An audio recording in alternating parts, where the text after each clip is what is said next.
Yun, maraming salamat. Thank you.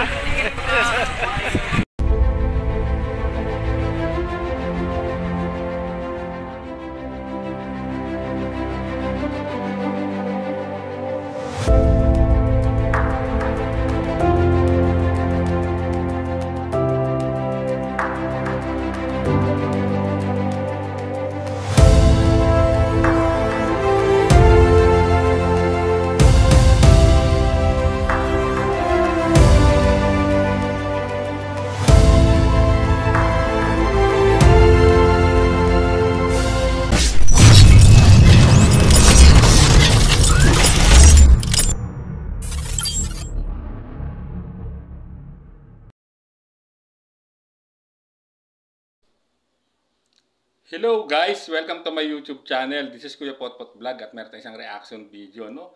At dito, ang ating topic ngayon, no, sa ating reaction video, beneficiary ni Kalingap Edu nag-post ng kanyang salubings sa naging issue na binato po kay Kalingap Edu. So ayan, at syempre bago tayo magsimula ay mag-shoutout po muna tayo. May galap shoutout po sa ama ng Kalingap na si Kuya Bal Santos Matubang, Ate Enda Vlogs, Kalingap Rab, 10 ng kanyang mga kasamahan. At syempre may galap shoutout po sa lahat po ng sumusuporta sa buong Team Kalingap. Isang mapagpalang umaga po, tanghali o gabi mga Kalingap, saan man kayong sulok ng mundo naroroon. Naway lagi po kayong gabayan ng ating poong may kapal. At syempre may galap shoutout po sa lahat po ng sumusuporta sa YouTube channel po ni Kalingap Edu at sa Tambalang Edsi, no? Ayan guys, at dito guys, meron pong nag-post po ng kanyang salubin itong si Early Palmero. Na alam naman nating beneficiary po ito ni Kalingap Edu. At ito ang kanyang naging post po, no? Laman ng kanyang post ay ating basahin guys. Kapit visit po natin itatayong muli si Kalingap Edu, si Kuya Edu, no? Napakahirap po ng nararanasan niya, pero hindi po yun hadlang para masira ang goal niya sa buhay.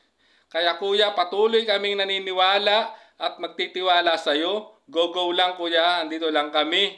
Hindi lang isa o dalawa ang naniniwala sa iyo dahil marami kaming nakasuporta sa iyo kuya. So yan, napakagandang mensahe o itong ipinost po ni Early Palmero na isang beneficiary po ni Kalingap Edu, no? Talagang kahit siya na ano talaga siya, no, talagang nasaktan din siya, no, sa mga isyong ibinato ni kay Kalingap Edu nitong mga nakarang araw. At dito ay parang binubus niya itong confidence po ni Kalingap Edu, at gayon din, no, nananawagan din siya, parang nanawagan siya sa lahat po ng naniniwala kay Kalingap Edu, no, na dito ay nabanggit niya, no. Kapit basic po tayo at itatayo natin muli si Kuya Edu, no? Ibig sabihin talagang sa lahat ng naniniwala kay Kalingap Edu ay sama-sama, no, nating buuin po uli ang magandang imahe ng isang Kalingap Edu, no? Ayon dito sa kanya beneficiary. At dito napakaganda rin ng naging mensahe niya, no, na sinabi na patuloy silang naniniwala at magtitiwala sa isang Kalingap Edu. Napakagandang mensahe ito para po sa isang Kalingap Edu, no, para mag-boost po yung confidence niya dahil talagang grabe yung mga pambabati ko sa kanya nitong mga nakarang araw, lalong-lalo na nung nakarang live po ni Kalingap Rab, no, na hindi niya talaga inaasahan na talagang na nasaktan talaga si Kalingap Edu. At nakita naman natin sa nakarang vlog po ng Edsi, no, na pinremiere po nung nakarang gabi ni Kalingap Rab. At dito talagang grabe, natutuwa naman ako sa mga beneficiary ni Kalingap Edu, talagang patuloy na sumusuporta, nagtitiwala, no? At laging dumadamay, no? Laging kadamay niya, no? Sa anumang pagsubok na kakaharapin ni Kalingap Edu, sila ang magiging sandigan niya, no? Sila ay magiging kalakasan niya, sila ay magbibigay ng magpapaalala at magbibigay sa kanya ng kumpiyansa, no?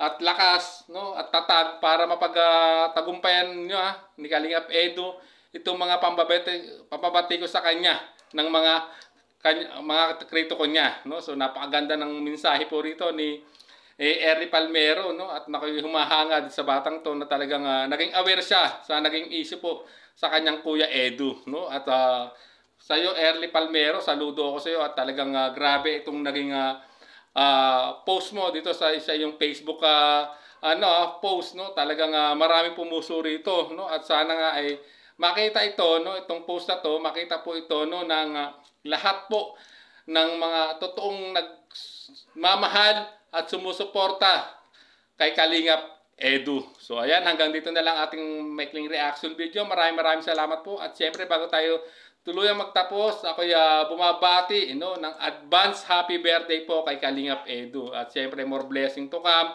At laban lang po Kalingap Edu, sa lahat po ng mga naninira sa iyo. Patuloy pa rin. At nandiyan pa rin ang mga totoong nagmamahal at naniniwala, at sumusuporta sa iyo. Tulad po ng yung mga beneficiary, itong sana kung makikita mo tong post ni Erly Palmero ay talagang grabe, nakakataba ng puso at nakakabusto ng confidence, Kalingap Edu. So hanggang dito na lang ating reaction video. Maraming salamat po. Hanggang sa muli po nating reaction. There's a vlogger named Kuya Papa, spreading good vibes, giving all he's got. With the camera in his hand, he hits the road, capture moments, sharing stories untold. Kuya Papa, he's the one we adore, bring smiles, he's got so much more. In this crazy world, he is a ray of